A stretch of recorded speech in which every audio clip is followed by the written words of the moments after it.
And we're back, beautiful people, with more of Ram film reviews. Thank you for joining us. I am Randall. This is my amazing friend Mac, and we have a fun one today. I mentioned it in my little solo sesh that I did that we were going to talk about the Innkeepers coming up soon because we had watched it, but didn't get an opportunity to do the review. But we definitely wanted to do a review on this movie called The Innkeepers. Low budget film that came out in 2011 with the classic ghost story. And this is just one that happened to land to your property through what? Through thrifting, was it? Was this a thrifting, or was this like a swap shop, or even maybe like a thrift store? It's a mixture of either it was a gift from somebody or probably thrifting. Yeah, One of the two. Because I get this movie confused. I don't know. There's a comedy ghost movie with Michael J. Fox, and I always confuse it with it. But I thought it was that movie. That's why I picked it up. But it turned out to be even a better film. So it's a horror comedy, supernatural movie. It starts off with the two young... The Frighteners? There you go. I thought it was the Frighteners. So that's why I picked it up. But yes, the movie starts off with two young characters called Claire and... Well, one of them might not be as young as Claire by appearance. True. But I think they're trying to age them in the same place. But he did come off as a lot older, didn't he? Like, at least by appearance, Oh, of course. So I don't think he played well into the same age range. But, yes. Claire and Luke, yeah. Claire and Luke, who are the front desk employees, and all only employees, for a hotel that's coming to its end. Yeah, it's closing its doors. It's the last weekend of them open because no money was coming into the town and no money was coming into the hotel. So therefore, they needed to shut down. But Luke, a paranormal investigator, the website that was abysmal. It was not a good website. But he had a website to try to attract, customers or anybody else into the into paranormal, supernatural. Yeah. And you get a little view of the website, and it wasn't that good, but it was something that to catch your eye. If I would have seen it, let's say in their universe, it would have attracted me, to possibly go there. And yeah. So at this stage, we meet Luke, we meet Claire, and they start talking about the ghost that haunts the hotel, which is called the Yankee Peddler. And it had another name as well. I'm trying to remember what it was. It wasn't it like the Conley's, the Conley's Inn. Conley's Inn was the other name. So because that was the owner, the first owner of the property was called Frank Conley. Frank Conley was the first original owner of the hotel, and then it passed on after a failed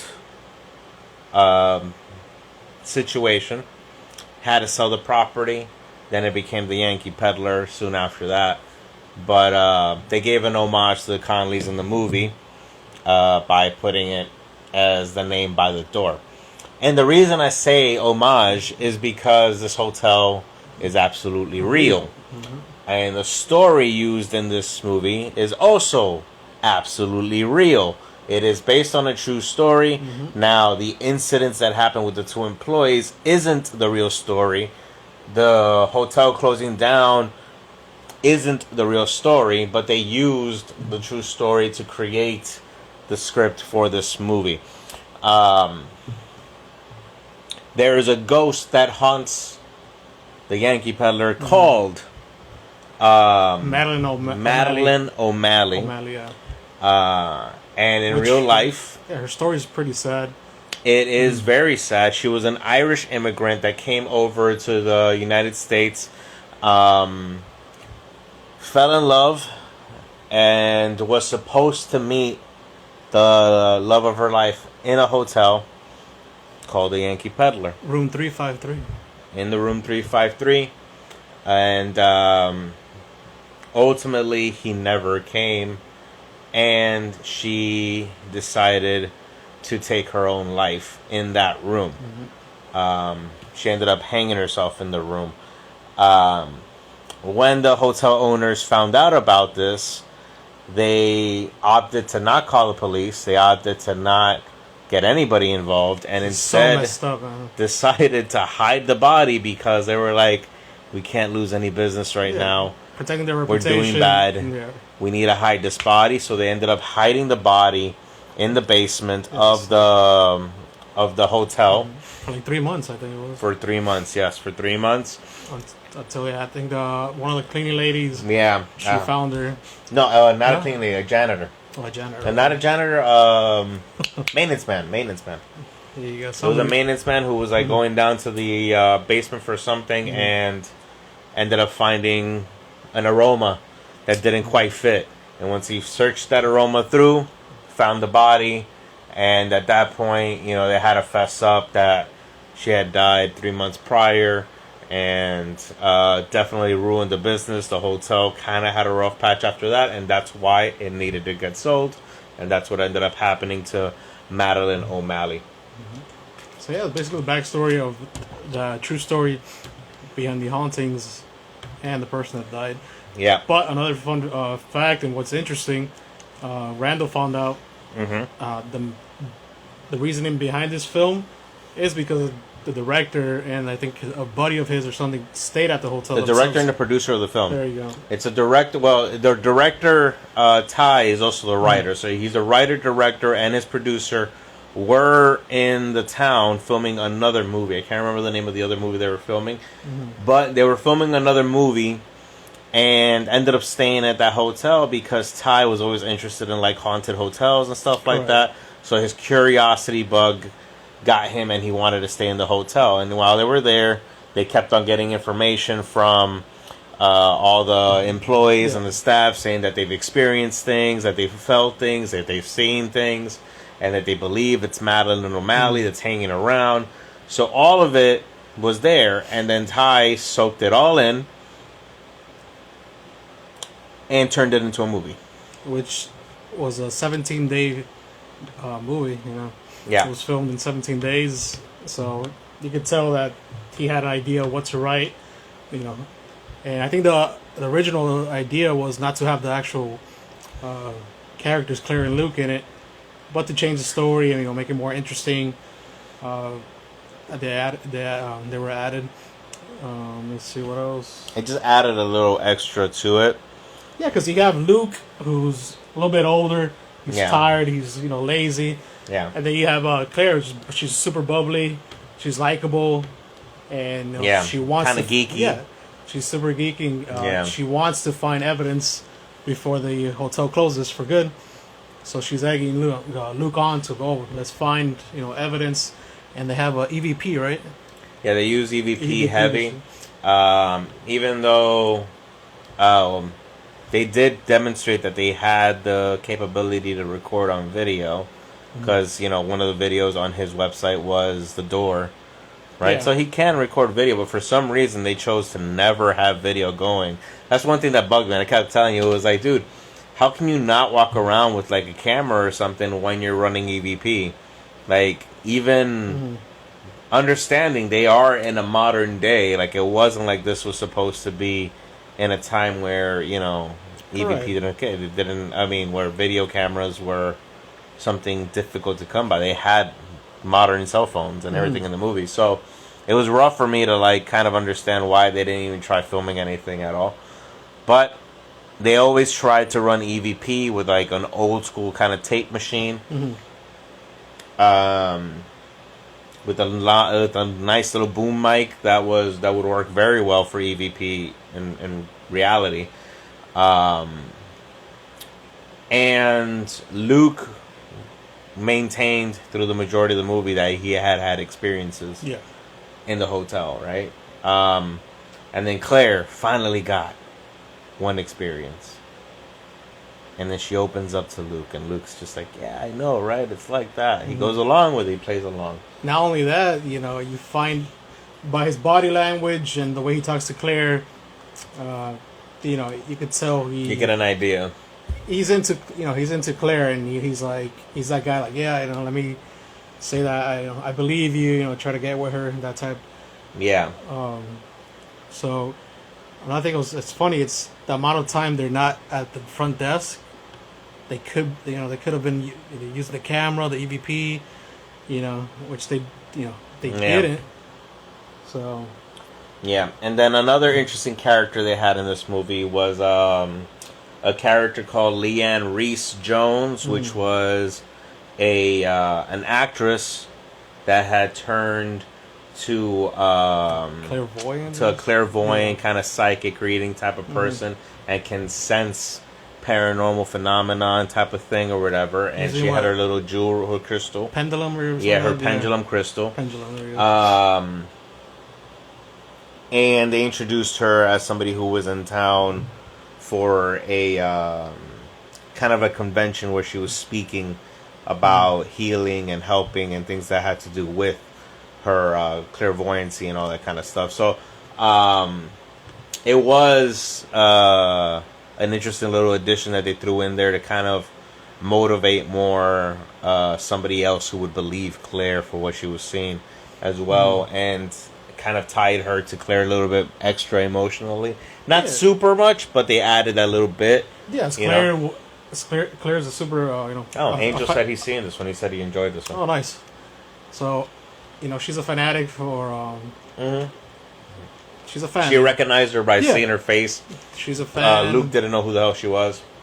Yeah, Luke is just, he just wants to finish his shift, go to sleep, whatnot. Yeah. So Claire, she's ecstatic. She's like, she wants to know every little detail about her, and so she goes up to give her some towels, and she's like, comes off a little creepy, like just stays in the room. And, then she kind of like realizes, like, that whole, it's never good to meet your heroes type of feeling. Makes her feel like an idiot for what she's doing with her own life. So that kind of like sets her back, like rethinks, like, everything like about her. I need to get evidence, I need to do something with myself.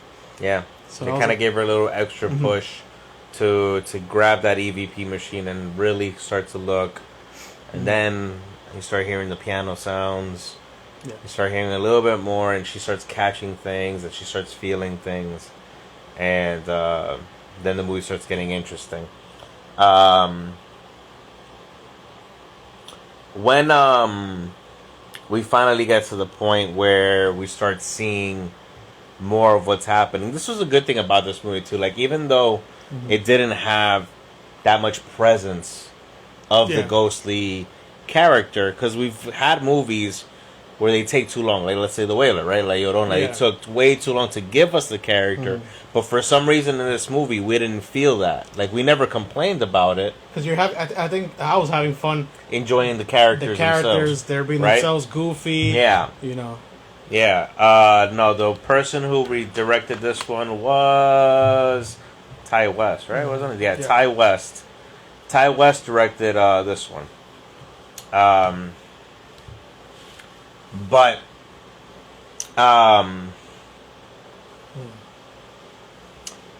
it gave you a little extra motivation with the movie because you actually were enjoying everything around it as well. So we never felt like we were like, whoa, when we're going to see this fucking thing or anything like that. Like, I don't think we even brought that up once watching this one.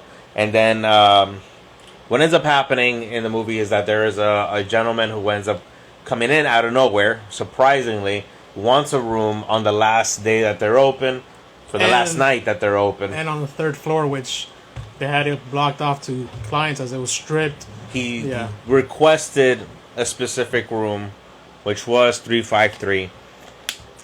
They explained to him it's stripped down. He was like, that's fine. I don't care. I don't need... I'll pay you whatever. Yeah. They never gave him a name. His name was just Old Man. But it was played by the late, great George Riddle. Rest in peace. But he gets there, and then kind of we don't see him for a while. right? And then things start getting a little heavy with the ghost phenomenon in the hotel, and Claire starts freaking out, and she starts trying to get everybody out of the hotel. Leanne feels like something's gonna happen. It's gonna be bad. We need to get out of the hotel. And she starts telling Claire, like, we need to get the fuck out, like now. Then we see. Am I spoiling too much? I mean, not really. I don't know if I'm spoiling. You know what? I don't care. I'm sorry. Spoiler warning. Spoiler. If you want to stop right now, stop. I'm gonna give you 5 seconds. Intruder alert. Intruder alert. So, Claire decides, I'm going to go upstairs because I forgot the old man's up there. We were about to leave this hotel empty with an evil spirit. No old man. Holy shit. Let's go upstairs. Go upstairs. The door was fucking open. Gets inside. Unfortunately sees that the old man had decided to take his own life inside that room. And had left a note kind of referencing that his loved one had passed away. In that same room, yeah. And I don't know if it was in the same room. Oh, no, it was something like they had their honeymoon there was the thing. True. It was along the lines like, since your life ended. Yeah, since our life began here, I ended mine where ours began. That was the note. And the only reason I want to point that out is because when we start getting an impression of a ghost, we see his. And his caught you heavier. It caught me too, but I felt the way it caught you, because it caught you completely off guard. Yeah, mind you, this is about the second time I watched this movie. Yeah. Again, it was released in 2011, so take that, and I completely forgot about certain scenes, and so yeah, the old man's basically ghost presence. Yeah, but it was great how they did it, because it was like in flashing scenes, right? And every time you just see him, like, his facial expressions of, like, depression and everything that he had in his face were just fucking fantastic, man. The makeup, everything that... Fucking great. Great. Yeah, suicide is it's a heavy topic. Yeah. And not a lot of movies, I think, in my mind. They avoid touching it. Not only that, but capture, like Randall was saying, certain facial emotions, put the word suicide into, something physical, basically. And the way this old man was looking, at the camera, I jumped. I was like, holy fuck. Yeah.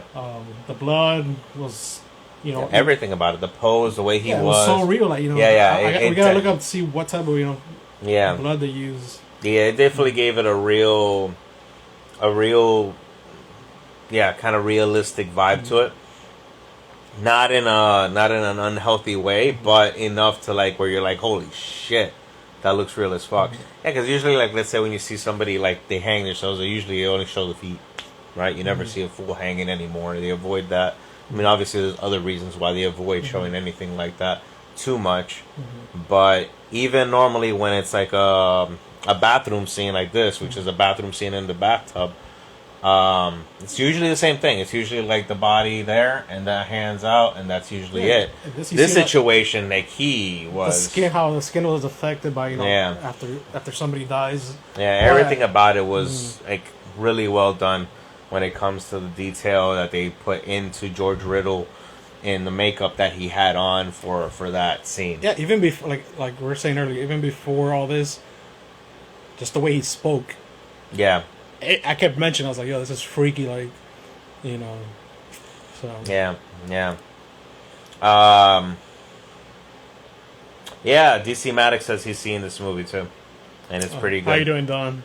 But yeah, definitely was really well done how they handled that scene, and then when they handled his apparition kind of chasing Claire around the hotel, and then when we finally get to see the full Madeline O'Malley version, like, we got a couple of glimpses of her before through the movie, but when we got the full-fledged version of her when she's chasing Claire, fucking great.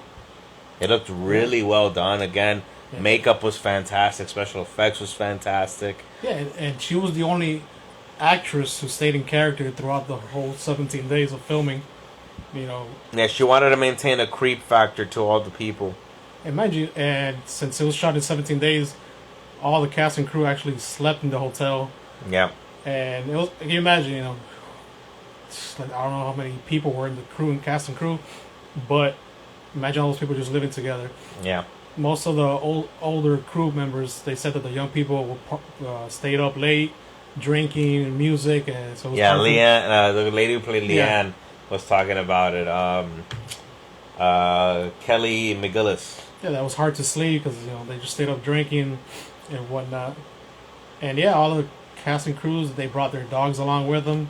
Yeah. Remember the special dog, Balls? Oh yeah, balls. I don't know if it was a little Chihuahua or Poodle. It was a Chihuahua, but yeah, like definitely a Chihuahua that's memorable by appearance right away.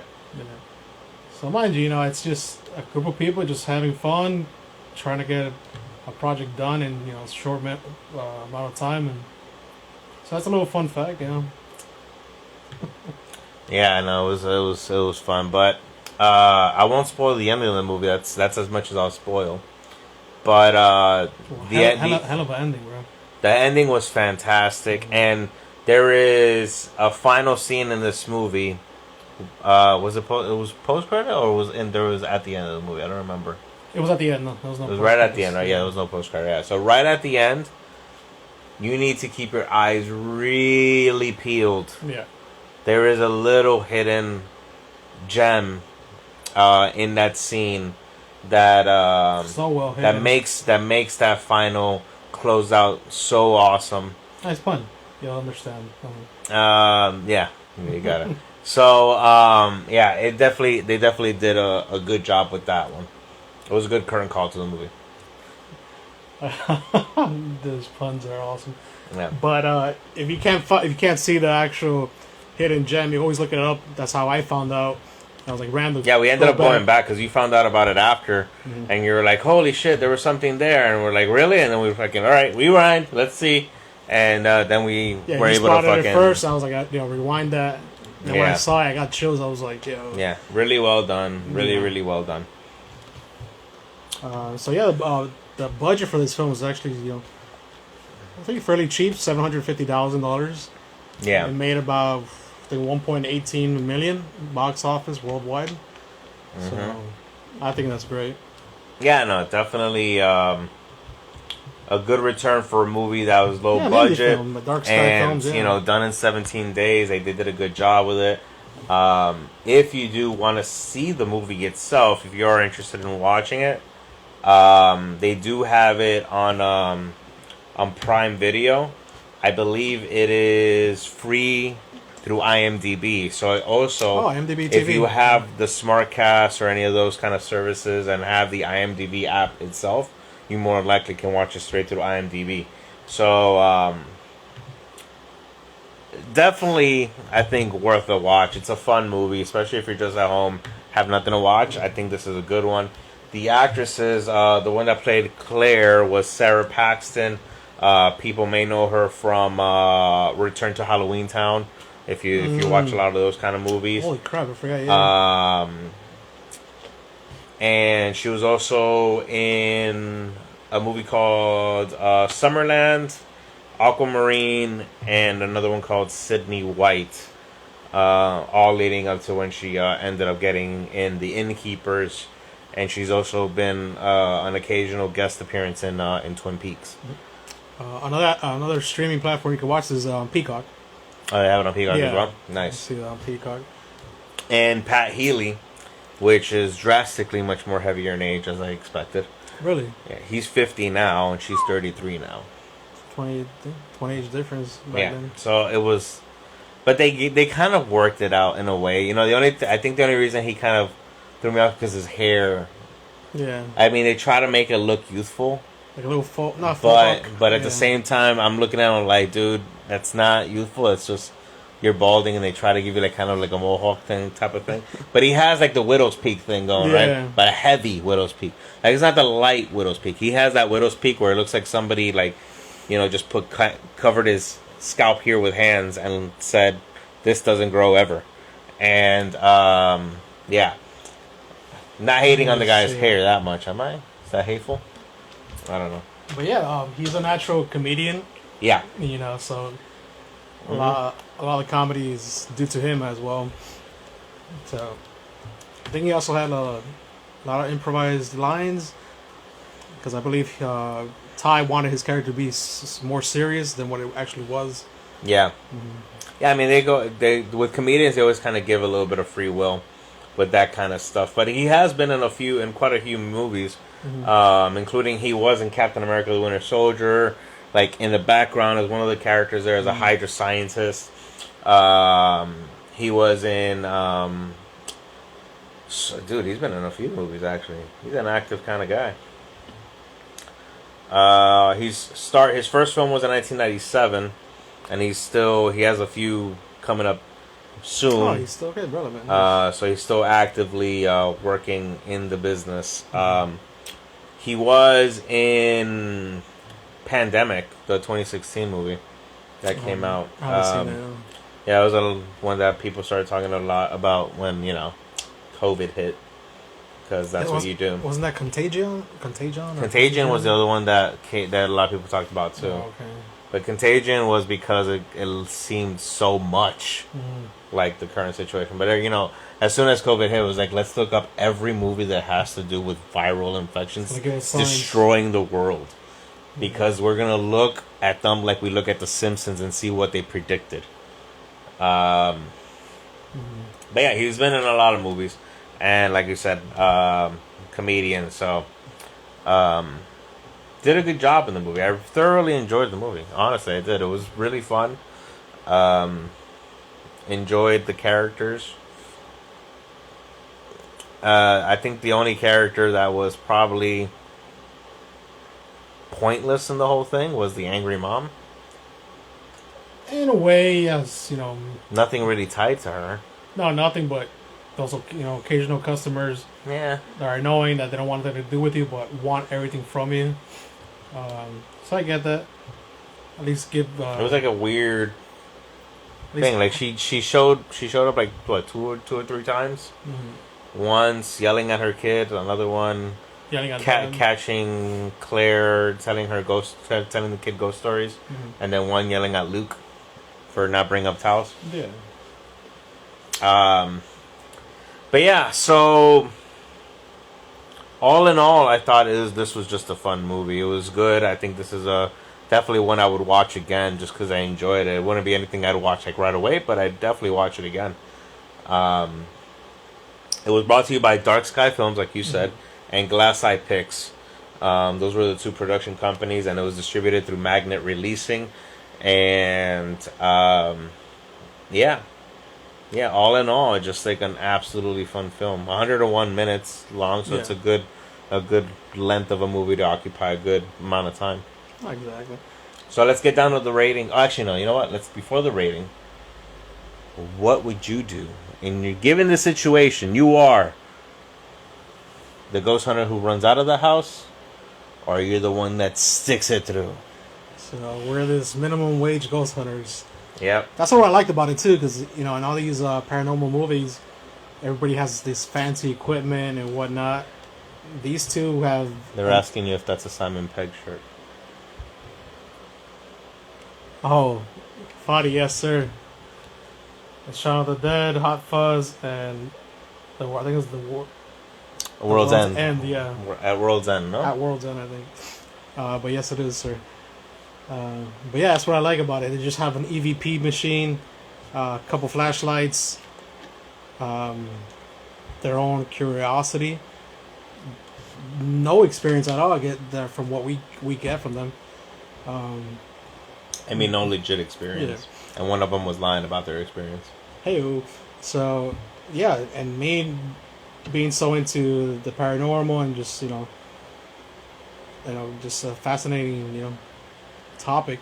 Yeah. I would definitely investigate. Especially how chill their job is. According to the film. Okay, no, better question then. Yeah. Would you have gone down to the basement right away? Or would you ended up just having to wait till shit got crazy? Yeah, till shit got crazy. Because remember, you got warned. Fuck the basement. Don't go to the basement. No matter what you do not go down to the basement. There is evil down there. And that's the thing. It's a movie, so of course, and knowing her character, she's gonna do the opposite of what you tell her.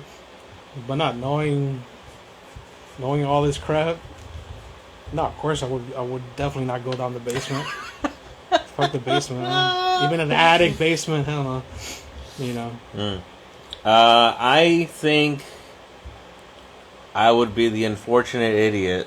You would investigate? Who would go further than I need to till I thoroughly shit myself and realize, oh, I made a mistake. Well, both, you know, shit yourself and then die, then shit yourself. Probably. Yeah, probably shit either myself. way. Either way. And either way, you end up shitting yourself. Like, whether you do it prior to death or not, it's gonna happen. It's gonna happen. I mean, bowels will be released. But that was my answer alone. But if I was with somebody, yeah, definitely egg them on. You know, God, kind of nothing's gonna happen, and so in other words, you'd be the reason I'd go down. Of course, man. Push you down the stairs. What was that? Bah. Did you hear that wail? Yeah, it was me falling down the stairs. Oh shit. Yeah. So I think I would be the person who suits up with that EVP machine or the tape recorder and walks downstairs to that creepy ass basement in the dark where the light doesn't work for some fucking reason, and hang around there probably way too long. I mean, I've never used an EVP machine, but it just knowing my anxiety and like how paranoid I am, as you've been witness to that. I don't know, I think my mind would just start playing tricks on me. Like, what was that? I just start taking off my headphones, like, just freak myself out even more. I remember because that was happening to her too. She was hearing the piano in the headphones, and then she would take the headphone off and hear nothing, and then put it back on, and she'd hear the piano again. So, yeah, that was a fun little scene. The piano scene was fucking great. Yeah, and also too, having her like freak out and try to reach out to somebody, like, yo, please believe me, this is what I saw. Yeah. And then when the situation happens where she finds Luke and he's, you know, his underwear and whatnot, she's just like, you know, forget it, you know, it's stupid, you know. Yeah. Because she probably felt embarrassed, or like it wasn't that big of a deal. Yeah. As he didn't, like, his reaction wasn't like, oh my god, let's go down there. He was just half asleep. He was basically, you know. Yeah, it seemed like either he wanted to say, yeah, let's do this, but in his mind inside, he was like, it's not going to be anything. What are you talking about? Yeah. Right? And then when he starts actually realizing things are a little bit more real than he thinks, that's when things get interesting. Yeah, you know, if you guys have any paranormal, you know, experience, let us know, you know. Yeah, if you guys, definitely. Doesn't have to be in the comments, to be definitely DM, whatnot. Yeah. It's interesting, you know. Yeah. Whether, you know. I mean, I've shared to you, I had my own personal experience with that. Exactly. So, and I do believe in, you know, apparitions or paranormal shit existing just because of my personal experience of mine. Like, whether I saw what I saw or didn't see what I see, I can't tell you. I can just tell you I fucking remember it vividly.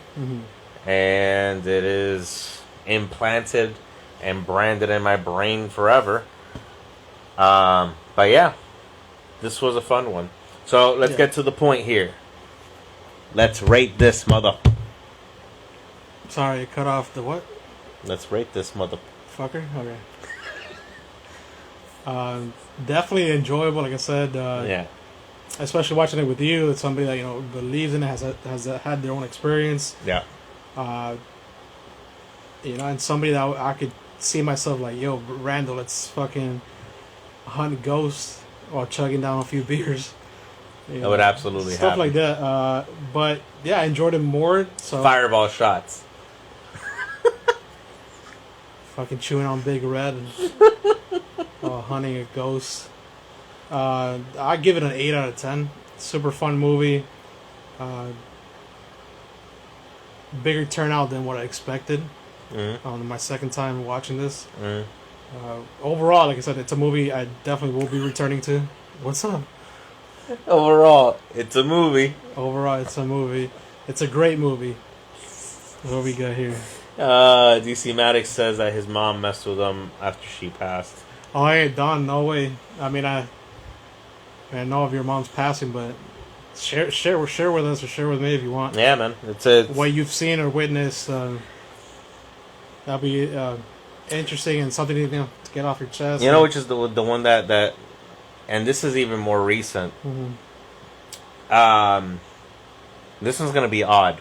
No way. This one's gonna be odd because it happened here. Well, mind you, I've heard certain things. And yeah, no, we've definitely heard sounds here. And listen, like my grandpa lived here for 20 odd years, and he passed away earlier this year. But he was in California when he passed away. Now I don't know. He always recognized this as his home, and always for him this was his home.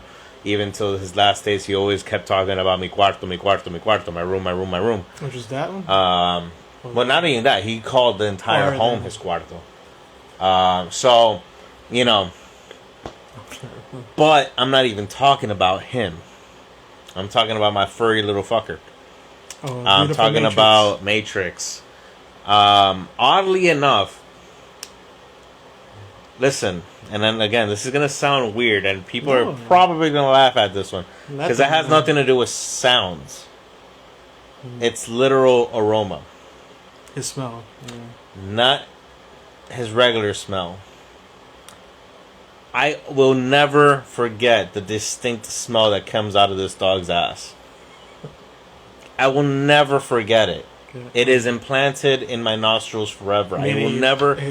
Yeah, like whenever... Listen, pugs have a tendency of having heavy gas. Okay. That's like...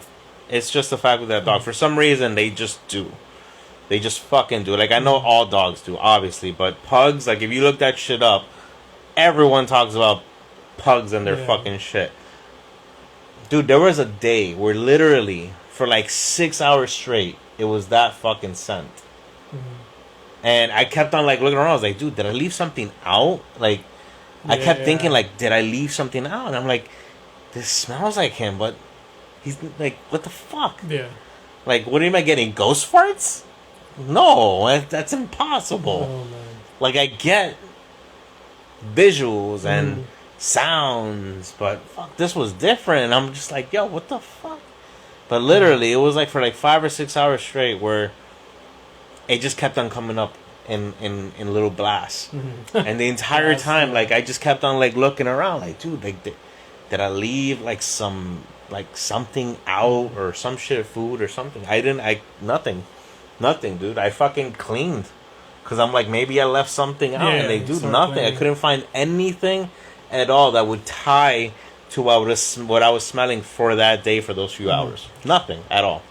No, it smells, I don't know.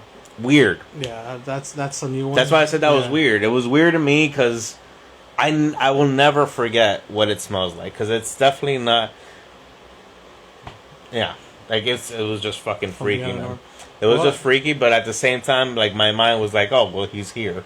Because I remember when we did our little fucking video thing with our cell phone, also we started seeing around his damn urn, we started seeing some fucking weird lights. Yeah, that was weird. We experimented with apps and stuff, not, mind you, it could be real, could be not. But we were doing it, you know, and some things happened where just like, yeah, I stopped. I was like, nope. And it only happened there. Yeah, around his belongings and whatnot, so... Yeah, his little squeaky toy in his urn.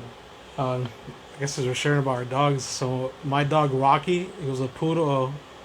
He lasted about 13, 14 years old. He died due to some tumors in his body.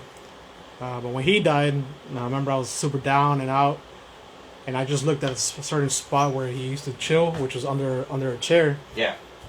And I just saw like a little like see-through apparition of him just staring at me. And I was like, nah, I'm tripping balls here. I was like, maybe I'm so sad that I just, you know, I created his image. But it was just crazy. I was just like, I started crying like crazy. And I was like, nah, that can't be my dog. mind you, this is like months after he passed away. I was still out, I was still sad. Of course. So, of course, crazy, yeah. but this is the thing. Like with Matrix, he passed away. What was it? June or July? July. Mm-hmm. Yeah, I think it was July. July is when he passed away. My grandpa was February. Mm-hmm. So June. He passed away June. He passed away 3 months after my grandpa. So he passed away in June, and yeah, it's like, I mean, it's still there. Obviously, I still miss my dog, and I see his picture every fucking day, and on Instagram, I follow a bunch of like pug things, so I'm constantly seeing pugs, and he's always on my mind. But it was different when I fucking actually got sent. Mm-hmm. Like I've told you before, like I think I hear his little like fuck, because he had a tendency, he had a long wick on his nails. So I couldn't cut his nails all the way down. Like, he had to have some extra nail to him unless I was going to be cutting his wick every single time. And I wasn't going to do that. So I would hear his nails on the tile constantly here. And every now and then I just hear them. Like, I hear around the house. I'm just like, oh, little fucker. Yeah, no, and I get sounds, or maybe you see something here and there. Yeah. But what's, like, I wouldn't say strange or weird, but what's so different in your case is the smell, Yeah, that's I didn't bother looking up if that's happened before. Yeah. But I was just like, I know what the fuck I was like I knew what the fuck was in my nose. Mm-hmm. I just was trying to find a way to like find it not being real or not being that, being something else that might have been similar in some kind of way to the scent that I remember so well. But that was not the case. So I rate this an 8 out of 10. Oh yeah, we completely went all over that. We do have 2 other movies we want to. Yeah, we'll get to that. And we're gonna like cut this one off and then come back with 2 movies, which is gonna be The Dark and the Wicked and Separation. Mm-hmm. So you give it an 8 out of 10. Si, senor. I honestly was gonna hit right on the money with that too. My number was gonna be 8 out of 10. I was balancing between 7 and 8. The only reason I was going to go 7 might have been just because I was frustrated with the fact that they didn't try doing video during their EVP shit. Because I'm like, dude, you obviously did video before. So you probably could have done video again. Like, why weren't you walking around with the EVP and, like, your camera? Yeah, and they never showed that, what type of camera they used. Yeah, nothing. Whether it's phone or, actual camcorder, which would have been great. And that little small footage, they did a great job of capturing. Yeah. So DC Maddox says, while me and my sister were in her room, we heard an alarm go off, and it was from a phone she hadn't used in years, and was turned off and not charged. We had been talking about my mom at that time. That's insane, Don. I would have freaked the fuck out. I wouldn't know what to think of it. I don't know what went through your guys' minds. Mm-hmm. Shit. That's something you can't explain. The phone hasn't been used in so long. It hasn't been charged. I mean, that was off and not being charged. Like, even if, like, let's say there might have been some charge in it or whatever, like, it just turning itself on is already, like, what the fuck, And not only that, it happened while you were talking about your mother. Yeah, that adds that little extra bit of spice. So it's like, was that her? Like, look, it's me. I'm still here. I mean, that's a beautiful thing, though. Like, if you get a feeling that your mom is still there with you from that experience, that's always going to be a beautiful thing, when you get a positive situation like that, that's always going to be a beautiful thing. So, again, but the unknown, the unknowing, that's where you have to, like, I think control yourself as much as you can. Yeah. That you want to lose yourself or, like... Yeah, no, you don't want to do that. That's... I mean, I'm saying heavy, but, not in a negative way.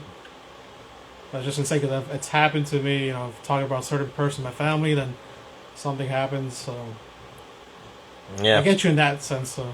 Yeah. Thanks for sharing, Don. Appreciate that. Yeah, that's an awesome little piece right there, man. That's great. I give it an 8 out of 10 as well. For me, it was really fun. I enjoyed the characters. Claire was fantastic for me. I really enjoyed her. She's super cute, man, in the movie. Yeah, very, very cute. Mm-hmm. Very well characterized as the kind of geeky girl that's into the ghost hunting thing and just started getting into it, very amateur into it. But definitely fun. And then the use of the original story of Madeline O'Malley definitely added great tone to the movie as well. Because that was like one of the first things I went and did. Like it was mid movie where I'm like, holy shit, no, the lady's real, the story's real. Yeah, that's what Ty West said. He was like, yeah. If we have to make a movie, it has to be in the actual hotel. If not, it doesn't make any sense. Well, we found out about that in the like, in the bonus features after, but luckily, like we already had an idea that they had based it on a true story at that time because I actually like did a little research and found out the hotel is real, the name is real. It's literally called the Yankee Peddler. Yeah, all of that is legit. It's all legit. It's somewhere in Connecticut. I don't know exactly the location. I can tell you right now, the location of the Yankee Peddler Inn is located at 93 Main Street on the corner of Main and Maiden Street in downtown Torrington, Connecticut. It's 20 miles west of Hartford on Highway 202. It's still active, right? Yeah, it's still active. Yeah, it's still currently active.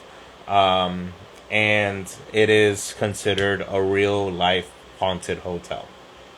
So, the funny thing I remember that they mentioned when I was reading around about it was that they compared the character that played Claire to a very like a charming kind of Reese Witherspoon kind of character too.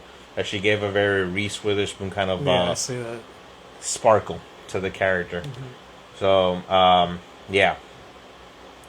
But all right, let's close this one up then. Innkeepers, I would absolutely recommend people to go watch it if you haven't seen it before.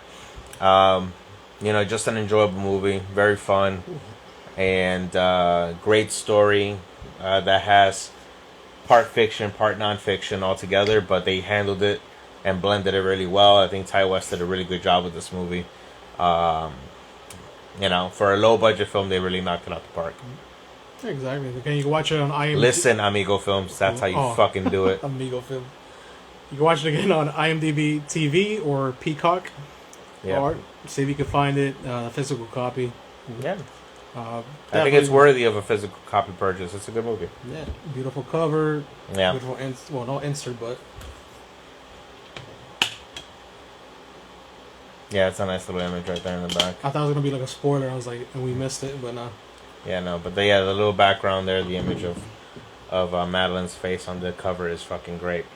But yeah, so we're gonna check out of this one, and then we'll be back with The Dark and the Wicked and the 2021 movie that just released earlier this year called Separation.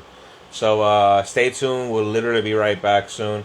We would go longer here, but we're still limited to 1 hour, so we have to split this up into multiple videos, so that's the only reason we have to stop and start all the fucking time. I like how we do this stop and start. Instagram is just some spinning bars. Do it again. Stop and start. Is that gonna be alright? That's our ending, instead of this. Yeah. Instead of this, we're gonna just stop and start. Alright. So, cool. So we'll be back real quick. Just hang on, and Dark and the Wicked and Separation coming out here on Ram Film Reviews. To the Scooby-Doo ending.